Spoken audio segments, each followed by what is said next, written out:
probably the seniority. It's okay. Yeah. All right, thank you. I'll call the September 1st meeting of the Police and Fire Commission to order. Let the records show Commissioner Shaw, Boyle Roloff, Wanazek, and Goldhunter are present. Commissioner Mallett has not arrived yet. First item on the agenda is approval of the minutes from the meeting of the Police and Fire Commission held on August 4th. In your information packet, those minutes were there. Any questions or issues that folks have with them at the top? Okay, entertain a mission to approve. Then move. Is there a second? I'll second even though I wasn't. All right. Moved by Commissioner Schaaf, seconded by Commissioner Wanazek. Any further discussion? Hearing none, all those in favor? Aye. Opposed? All right, minutes are approved. President's report, I'd like to welcome our two newest commissioners in. We took some time prior to the meeting to go through and do introductions, so we won't do that again, but we're very happy to have you on board, and all of us look forward to working with you over the next 5 years. So again, welcome. Move right into the report from the chiefs. Flip the coin. Okay, I'll go first, sure. Today is the first day of school, so we did something a little different this year. In addition to having our community policing officers and our school resource officers at all the schools, we sent a cop to every grade school or elementary school that we could in the city. So, I think the folks at the school were a little bit surprised at that maybe, but I think from the calls I've got and the emails I've got, everybody was really happy to see them. And they weren't there to do anything except to greet the kids, give them some new football cards that just came out, pass out some pencils, and just to say hi to everybody. The parents loved it. The kids wanted to take pictures. It was really much more well received than I even thought it would be. So we were happy about that. Right now at Bay Beach, we have 4 horses, 2 quarter horses that we have leased for the year, Casey and Little Joe, and we have 2 Belgian draft horses from Milwaukee with 2 Milwaukee police supervisors that are out training about 10 of our officers who are going to be part of our horse detail. I promised the mayor that I have a horse detail up and running by end of August, and beginning of this week we did 3 days of training, so technically we're up and running, and they were been running around, so I fulfilled that obligation.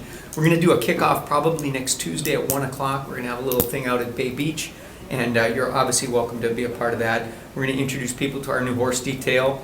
They're going to Cabela's to pick up some Stetsons so that we look official, and they all have experience. We had a oral interview process, and so we're really excited about it. And it's going to be an ancillary duty for people. They're going to be able to ride horses, occasionally as we need them throughout the year. Bay Beach, Baird's Creek, Fisk Park, any places like that. It's really a good PR tool, like I found from my experience in Los Angeles, and it's a great high visibility patrol, and I think the community's really going to like it, and I'm sure the mayor is as well. So we're really excited about that. Are they going to be used at Packer games? Down the road eventually. I think right now, Casey and Little Joe are leased from the company that provides them to Milwaukee, so they've been through everything. Eventually, I'd like to get them out to Packer games. I'm not sure we'll be able to do it this year because I really want to make sure our guys are trained up and that the horses are comfortable and the guys are comfortable with the horses in the big crowds. So Bay Beach, yes. Down the road, Packers, that would be great. Speaking of our police foundation, the big fundraiser is on September 12th at Titletown Brewing Company. I've got tickets available for anybody who's interested in going. If you want to get a ticket for yourself and your spouse, let me know at the end of the meeting and I'll get you a ticket. It's going to be a fundraiser for the Police Foundation, which we started a month or so ago. And the Police Foundation is a 501c3 nonprofit that is going to raise funds initially for some police equipment that we need, bullet-resistant exterior vests and Kevlar helmets for officers, which they don't have. We've seen 3 or 4 times now that officers' lives have been saved by taking a bullet to the noggin and getting it stopped by the Kevlar helmet. We're going to have a guy from Neenah there whose life was saved by his helmet that he was wearing at the time he got shot in the head. There's one in Florida, and there's another case just recently that happened. So we ordered the vests, we ordered the helmets. They should be here pretty quickly. Fundraising is going much better than I thought it would. So our big kickoff is going to be on the 12th at Titletown, 4 o'clock in the afternoon. We're going to have our canine there. We're going to have horses are going to be there. We'll have a SWAT operator there with all his equipment. We'll have our juvenile program coordinator there with some of our young explorers that are going to be there. So people can ask questions, find out about that. One of our electric bikes, all kinds of stuff like this. So it's going to be great. Over the summer, we ordered a new command vehicle. We got budgeted for $350,000 for a command vehicle. We were able to locate one in Arlington, Virginia that's used, that was being traded in for $229,000. That's at Lenco down in Ohio or Indiana, and it's getting renovated now, but we picked that up. It's going to be painted Green Bay colors. It should be here sometime this next month. We'll debut that at one of the city council meetings. Okay, what is a command vehicle? Well, right now we've been using, when we go to a SWAT call out or we have a barricaded suspect or we have a big event that's off-site, we've been using a 1979 Bluebird bus that we got Army surplus in 1995, and it was on its last legs. It couldn't break 50 on the freeway and the electrical system was going out. It would cost more to fix up than it would have been worth. We were able to get a command vehicle that's going to hold basically the command folks that are in the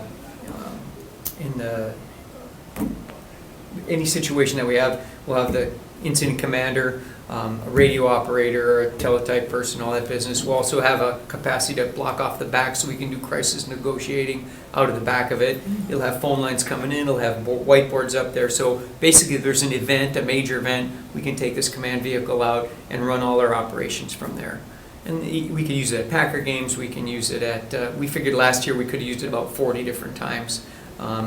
Most oftentimes we just rolled our old bus, which we're going to sell, by the way. And I'm told that churches and some other folks like buying those old buses for whatever reason, so it'll be up for sale pretty soon. I wouldn't recommend, well, buyer beware, I would say. Don't be cheap. So just a quick snapshot on crime, and I'll add you to the mailing list, but every Monday I put out a little crime briefing, a crime snapshot. Comes with a little chart like this that tells what our crime was this past week, where we are year to date compared to last year, what our big crime problems are. In a nutshell, our big crime problem in Green Bay, our biggest crime problem is retail theft. It's fortunate and unfortunate. It's a hard one to knock down, but fortunately we aren't Milwaukee, we aren't Chicago, we aren't suffering some of the problems they have.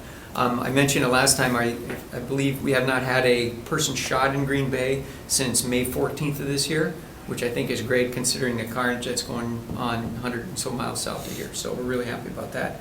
But I send an update every Monday, and I hope you guys are getting it. Yep. I sent it to you. Yes. And it's basically what happened in crime this past week. Here's some articles from the paper that you might have missed, or articles from news that you might have missed, and a little crime update.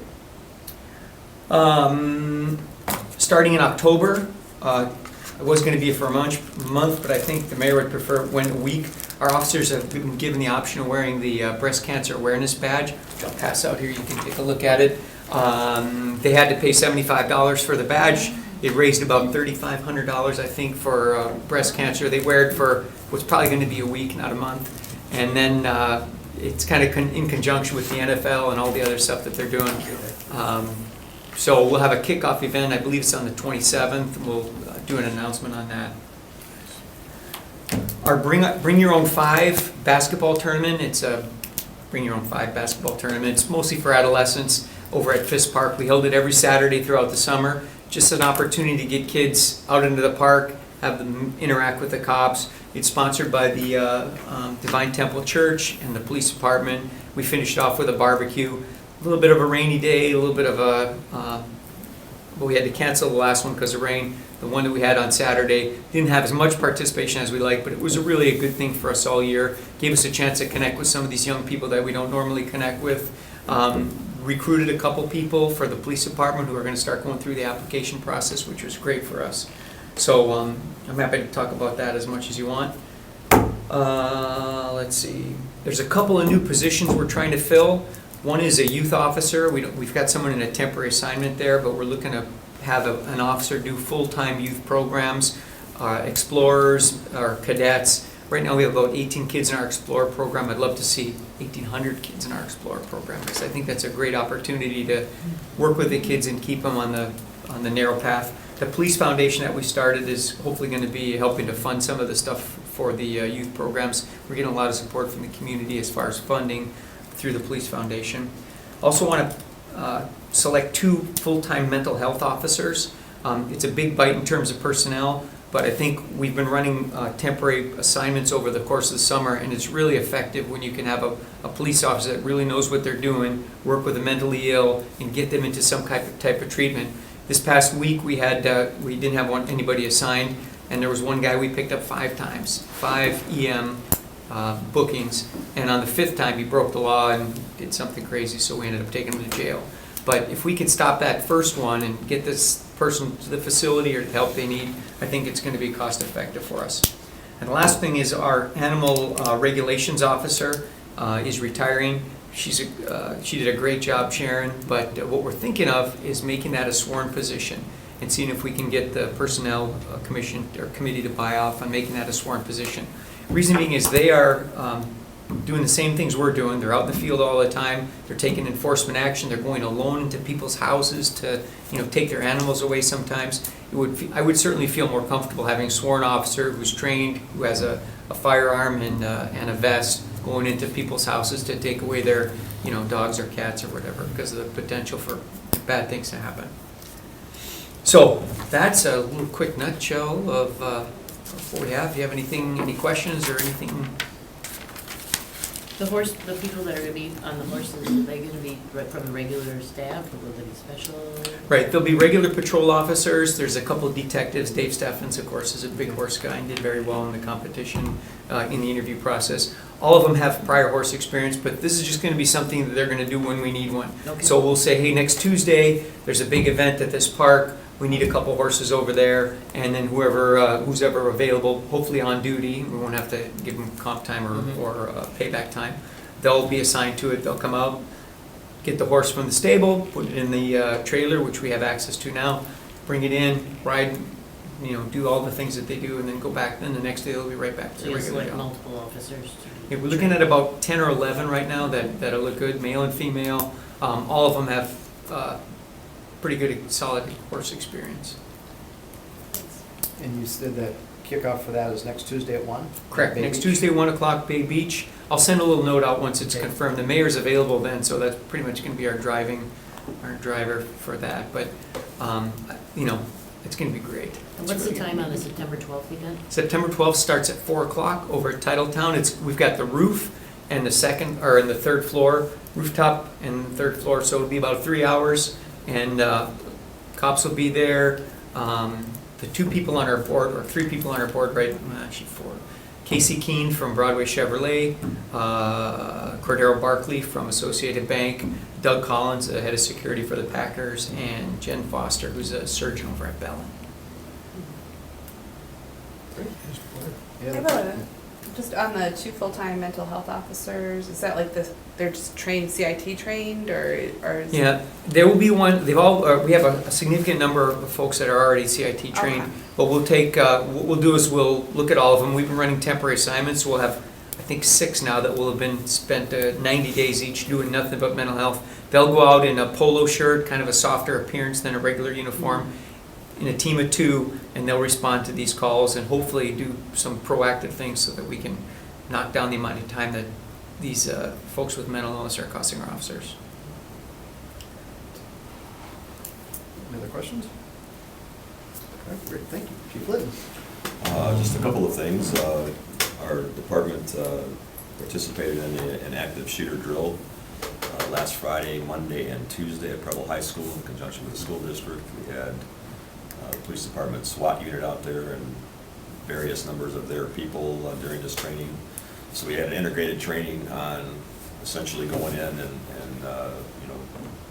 into a hazardous zone with medics to get people out. I guess that's the best way to put it. If you remember back in Columbine when they had that incident out at the high school in Colorado, a lot of people died there because they were shot and they were left. And so the current new thinking is that police officers, when they get there, Chief, please correct me if I'm wrong, but they actively engage now. They don't wait for SWAT, they don't wait for a lot of backup, they actively get in and start engaging. And so we are moving towards what's called Rescue Task Force, which essentially is putting our medics in under protection of the police to go in, secure an area, and then get people back in there so they can be immediately triaged and treated, so that we can avoid as much loss of life in that situation as possible. I don't have to tell you, unfortunately, you look around the country and you see these things on the news almost every day now. And so we know that the potential always exists, and so we want to get our people trained up. So that was the first training. We learned a lot of good lessons learned. The SWAT force and the commander there they were fabulous. They taught our guys a lot of stuff, so thanks to that, Chief. And that's just the first phase of what we're going to be going through. We're going to be looking for ballistic vests and Kevlar helmets for, not for everybody, just for a team of 12, maybe 8, 12, something like that. So we're putting the numbers together for that. We'll know how we're going to attack that, whether we do it maybe in conjunction with your foundation or just through the budget process. So unfortunately, coming to a town not near you, I mean, I don't know what else to say about that. It's just an unfortunate situation. But the training was really good, and again, a lot of lessons learned, and so we're putting together an after-action report on how we're going to address the issues going forward in training. So it was really, really good. The school district was they were apprehensive at first, but once they actually saw what we were doing and how we were doing things, and in conjunction with the police, they were very, very thankful. They used their ALICE training that former Commissioner Dorff was involved with.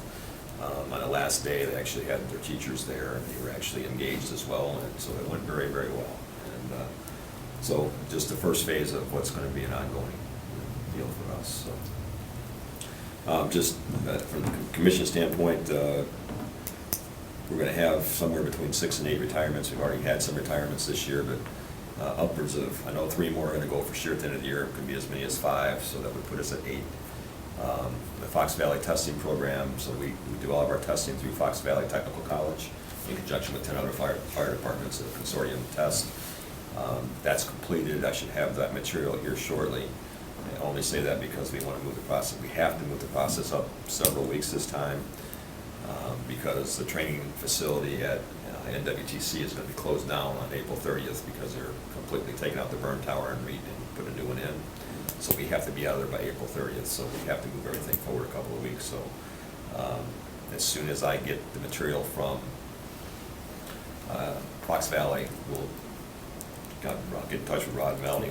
We have to start coordinating, or Jen will have to start coordinating the interviews and the process for that. So I expect that we'll probably, if we have 8 spots, we'll probably interview, I guess, around 30 again. Okay.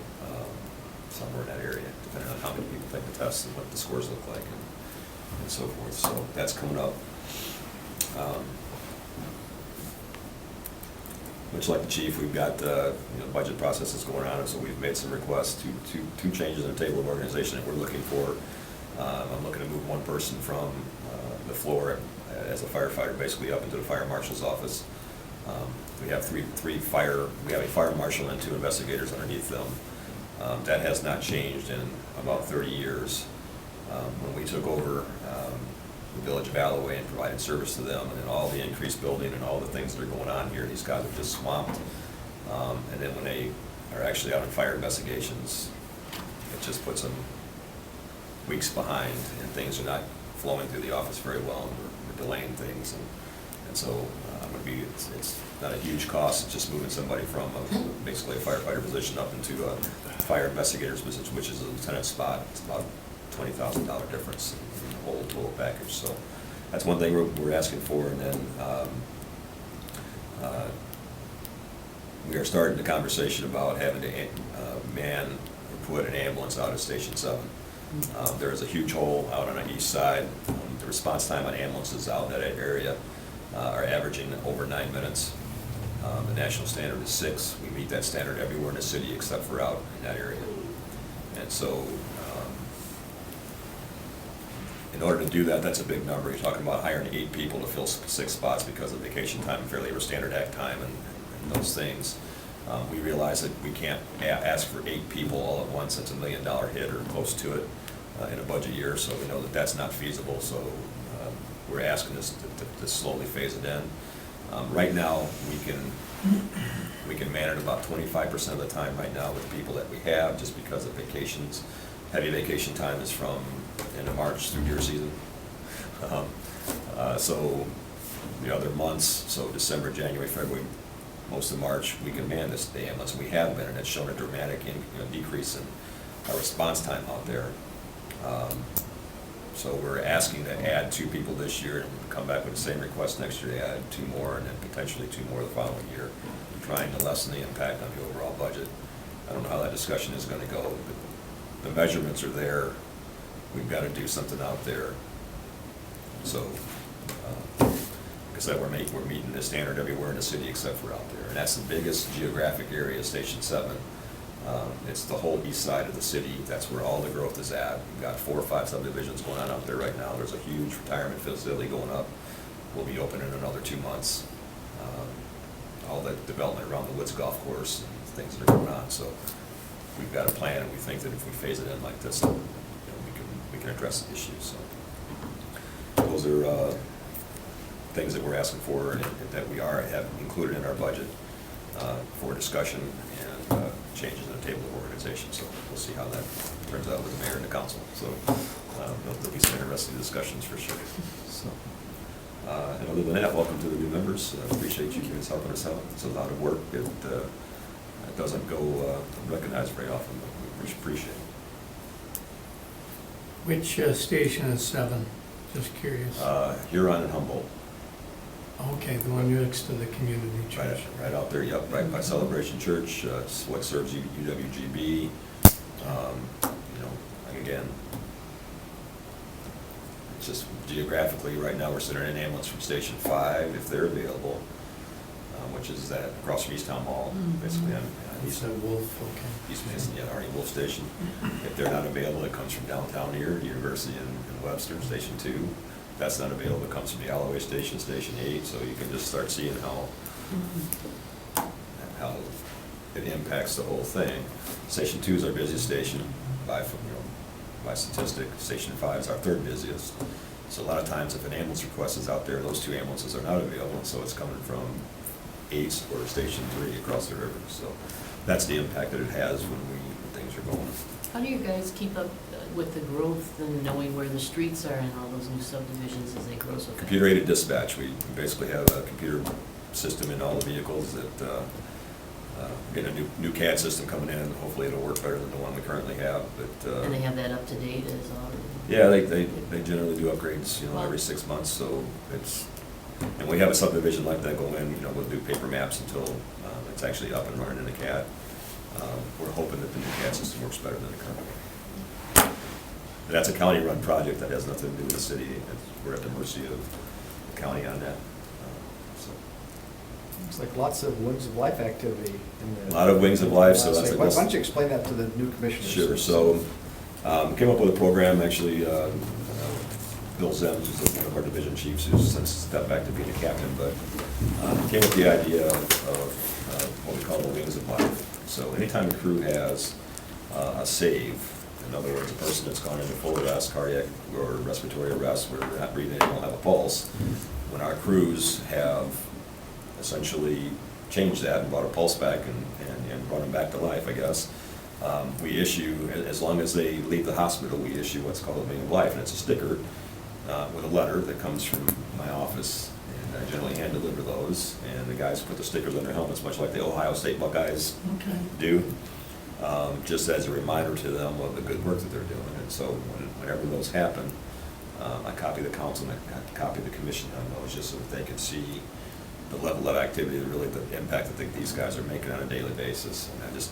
sent out a flurry of like 5 of them, I think, in the last 2 weeks. So one of those included a 1-year-old infant.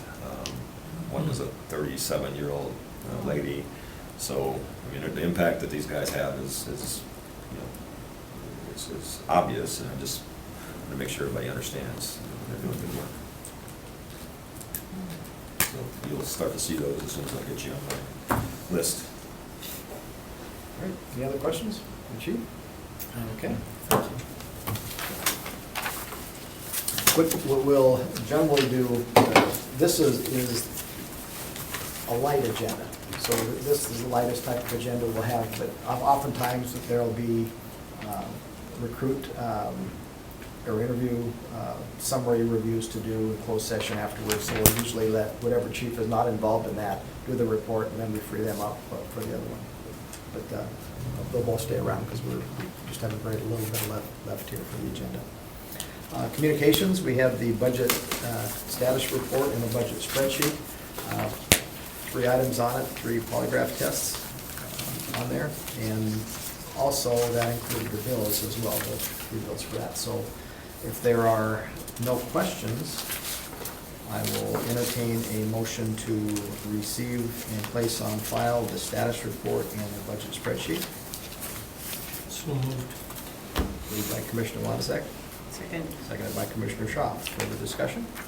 Hearing none, all those in favor? Aye. Opposed? Okay, we'll receive those and place on file, and the bills, I'll entertain an authorization to pay those.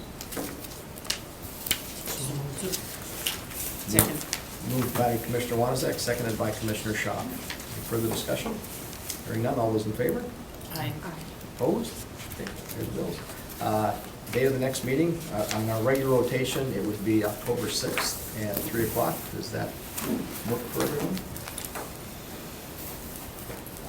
Does it? Good. Okay, and we'll plan on that. And with that, I'll entertain a motion to adjourn.